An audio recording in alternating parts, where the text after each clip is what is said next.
नमस्कार, प्रतिभात रेसिपीमध्ये तुमच्या सर्वांचे स्वागत आहे. तर आज मी बनवलेले आहे नाश्त्यासाठी झटपट होणारे म्हणजे इन्स्टंट रवा आप्पे. आता बघू शकता वरून कुरकुरीत आहे आणि आतून सुद्धा मस्त जाळीदार झालेले आहे आणि मस्त टुमटुमीत फुगलेले आहे. आता नाश्त्यासाठी काय करावं हा प्रश्न सर्वांनाच पडतो, तर म्हटलं चला इन्स्टंट रवा आप्पे बनवूया. तर चला, तर रवा आप्पे कसे बनवायचे त्यासाठी मी घेतलेला आहे रवा. आता हा रवा जो आहे ना, मी जाड रवा घेतलेला आहे. आता या वाटीनुसार मी काय केलेलं आहे, तर 1 वाटी अगोदर टाकलेली आहे आणि अजून 1 टाकते, म्हणजे 2 वाटी आपण रवा घेतलेला आहे. आणि जेव्हा आपल्याला पटकन रवा आप्पे बनवायचे असेल तेव्हा शक्यतो जाडच रवा घ्यायचा, कारण बारीक रव्याचा जर आपण आप्पे बनवण्यासाठी वापर केला तर ते टुमटुमीत फुगत नाही आणि कुरकुरीत आणि जाळीदार होत नाही. त्यामुळे जाडच रव्याचा वापर आप्पे बनवण्यासाठी करायचा आहे. तर आता हा 2 वाटी रवा घेतलेला आहे. तर त्याच्यामध्ये आपण पाणी टाकूया आणि पाणी जे आहे ना, मी थंडच पाणी घेतलेलं आहे. अगदी 10 ते 15 मिनटं आपल्याला हा रवा जो आहे ना पाणी टाकून भिजत ठेवायचा आहे. तर चला, आता रव्याच्यावरती मी 1 बोटभर पाणी ठेवलेलं आहे. 10 मिनटं मी आता असंच भिजत ठेवते. तर चला, हे बघा पाहू शकता आपण रवा पाण्यामध्ये भिजत ठेवला होता आणि बघा रवा फुगतो आणि भाजून वगैरे घ्यायची गरज नाही, काही नाही. असाच साधा रवा घ्यायचा आणि पाण्यात भिजत ठेवला होता. एक 10-15 मिनिटं छान फुगून येतो. आता आपल्याला काय करायचं आहे, एक मिक्सरचं भांडं घ्यायचं आहे. तर त्याच्यामध्ये आपण काय करूया, तर माझ्याकडे दही आहे. जर तुमच्याकडे दही नसेल तर तुम्ही लिंबू घेऊ शकता. तर मी आता घेतलेलं आहे दही. आता मी टाकते 2 वाटीला 2 चमचे दही. आता आपल्याला हे मिक्सरमध्ये बारीक करून घ्यायचं आहे, पण त्याचबरोबर आपण काय करू, हा रवा जो आहे भिजलेला थोडासा साधारण हलकासा बारीक करून घ्यायचा आहे. अगदी बारीक करायचा नाही, थोडासा जाडसरच ठेवायचा आहे. तर हे बघा, आता जो बारीक करून घेतलेला आहे तो मी काढून घेते. जसं आपण इडलीसाठी थोडंसं रवेदार ठेवतो ना, तसंच बारीक करून घ्यायचं आहे.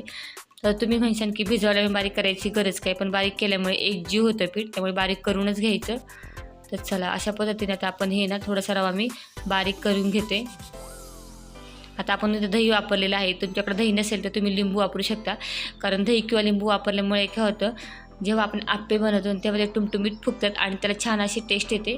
तर चला, तरी बघा पाहू शकता. आता हे सगळं जे आहे ना आप्पेसाठी आपण रवा बारीक करून घेतलेला आहे.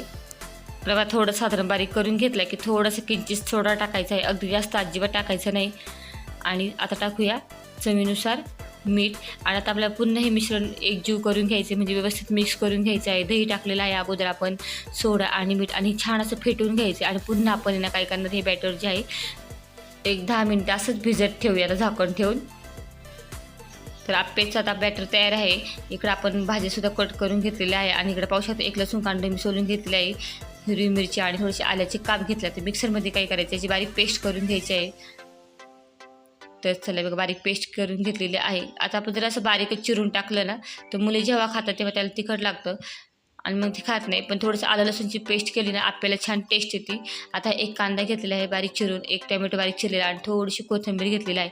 आता याच्यामध्ये तुम्ही तुमच्या आवडीनुसार गाजर घालू शकता, ओले आता क्रॉन असतात म्हणजे मका घालू शकता, किंवा बीट वापरू शकता, किंवा तुम्ही शिमला मिरचीसुद्धा वापरू शकता. पण काही नसेल तर आपल्याकडे कॉमन कांदा आणि टोमॅटो सर्वांकडे अवेलेबल असतो, त्यामुळे हे जरी घातलं तरी असे सुद्धा आप्पे छान लागतात. तर हे बघा, आता आपलं हे बॅटर जे आहे तयार झालेलं आहे. आणि अगदी पातळ कधीच करायचं नाही, म्हणजे एक्स्ट्राचं पाणी ओतायचं गरज नाही. अशा पद्धतीने पाहिजे आप्पे जेव्हा आपण बनवतो तेव्हा अशा पद्धतीने आपलं बॅटर पाहिजे, म्हणजे ते छान टुमटुमीत फुगतात, वरून कुरकुरीत होतात आणि आतून सुद्धा छान जाळीदार होतात. आता बॅटर तयार झालेलं आहे. तर चला, आता आपण आप्पेसुद्धा करून घेऊया. आणि याच्यामध्ये मी टाकलेलं आहे 1 चमचाभर जिरे. तर चला, बॅटर एकदम परफेक्ट असं हे बॅटर तयार आहे. आता एकीकडे मी काय केले, आप्पे पात्र तापायला ठेवलेलं आहे, कारण थोडंसं आप्पे पात्र कधीही नाही ठेवून द्यायचं, म्हणजे आप्पे व्यवस्थित होतात आणि छान टुमटुमीत फुगतात. आता याच्यामध्ये टाकूया आपण बटर. आता मी बटरमध्ये सुद्धा तुम्हाला आप्पे करून दाखवते आणि तेलातही, तुपातसुद्धा केलं जातं प्रत्येकाच्या आवडीनुसार. हे बघा, आता थोडंसं आपण तूप टाकूया. आणि हे आप्पे पात्र आहे ना, नेहमी आप्पे बनवताना थोडंसं गरम करून घ्यायचं, म्हणजे जर भांडं आपलं गरम असेल ना, जेव्हा आपण आप्पे बनवतो तेव्हा ते छान टुमटुमीत मग फुगून येतात. तर चला, आता बॅटर तर तयारच आहे. थोडंसं आपण बटर टाकलेलं आहे आणि गॅस जो आहे ना आप्पे बनवताना स्लोच ठेवायचा. तर चला, आता एक एक करून आता हे बॅटर जे आहे आपण आप्पे पात्रात टाकून घेऊया. तर चला, याआधीसुद्धा आपण मिश्र डाळीचे आप्पे कसे बनवायचे, तसे उडीद डाळीचे आप्पे कसे बनवायचे म्हणजे फक्त उडदाची डाळ बनवून, याची रेसिपी प्रतिभा रेसिपी यूट्यूब चॅनलला मी शेअर केलेली आहे. त्याची लिंक मी डिस्क्रिप्शन बॉक्समध्ये देईल. तसेच नाश्त्यासाठी अशा खूप साऱ्या रेसिपी आहे की ज्या झटपट होतात. काही पारंपरिक रेसिपी आहे जसे काही गव्हाची धिरडे असेल किंवा शेवयांचा तिखट शिरा असेल, अशा खूप साऱ्या रेसिपी आहेत ज्या मी अपलोड केलेल्या आहे. त्याची लिंक मी डिस्क्रिप्शन बॉक्समध्ये देईलच, तुम्ही नक्की पहा. कारण आता काय होतं, उन्हाळा आहे, सुट्टी आहे मुलांना आणि मग पोहे, उपमा, इडली ते खाऊन कंटाळा येतात. मग काहीतरी वेगवेगळं हवंच असतं आणि मुलं पण काय होतं खेळून खेळून दमतात आणि जेवायला कंटाळा करतात. मग आपण पौष्टिक असं काहीतरी त्यांच्यासाठी बनवण्याचा प्रयत्न करतो. म्हटलं चला झटपट आणि तेही इन्स्टंट असं रवा आप्पे बनवूया आपण. तर चला हे बघा, आता हे आपण सगळं इडली पात्रात टाकून झालेलं आहे. आता याच्यावर काय करायचं आहे, ठेवायचं आहे झाकण 1-5 मिनिटासाठी. झाकण ठेवूया. तर चला झाकण काढून पाहूया. आता आपण पलटी करून घेऊया जे झाले, कारण मधले काय होते गॅसच्या फ्लेममध्ये लागतं त्यामुळे मधले पटकणी होतात. बाकीचं आपण करतपर्यंत आता हे दोन्ही साईडने आपल्याला छान क्रिस्पी होतपर्यंत गरम करून घ्यायचे आणि शक्यतो स्लोच गॅस ठेवायचा, कारण आतमध्ये पीठ काय होतं, आपण फास्ट गॅस केला की वरून पटकन होतात, मग आतमध्ये जे बॅटर आहे ते तसंच राहतं ओलं. त्यामुळे स्लो गॅसवर करायचं म्हणजे कुरकुरीत पण होतात आणि व्यवस्थित होतात. तर चला बघा, पाहू शकता आप्पे झालेले आहे बघा, मस्त दिसते आणि मस्त टुमटुमीत फुगलेले आहेत, मस्त क्रिस्पीसुद्धा झालेले आहे. आता हे आप्पे जे आहे ना, तुम्ही सांबारसोबत खाऊ शकता किंवा ओल्या नारळाची चटणीसोबत खाऊ शकता किंवा तुम्ही टोमॅटो सॉससोबतसुद्धा खाऊ शकता. कशासोबतही जरी खाल्ले किंवा असेच जरी खाल्ले तरी चवीला छान लागतात. तरी बघा मस्त असे आपले आप्पे तयार झालेले आहे. तर चला अशाच पद्धतीने आपण बाकीचे सुद्धा आप्पे बनवून घेऊया. तर आपण याआधी बटरचे केले होते, आता मी टाकलेले आहेत तेल. जे तुम्ही कशातही करू शकता, तेल वापरू शकता, बटर किंवा तुपातही केले जातात. आपण जर बाहेर गेलो तर आपण बाहेर पाहतो कसे म्हणजे बटरचे सुद्धा असतात, तुपाचे सुद्धा, तेलाचे सुद्धा.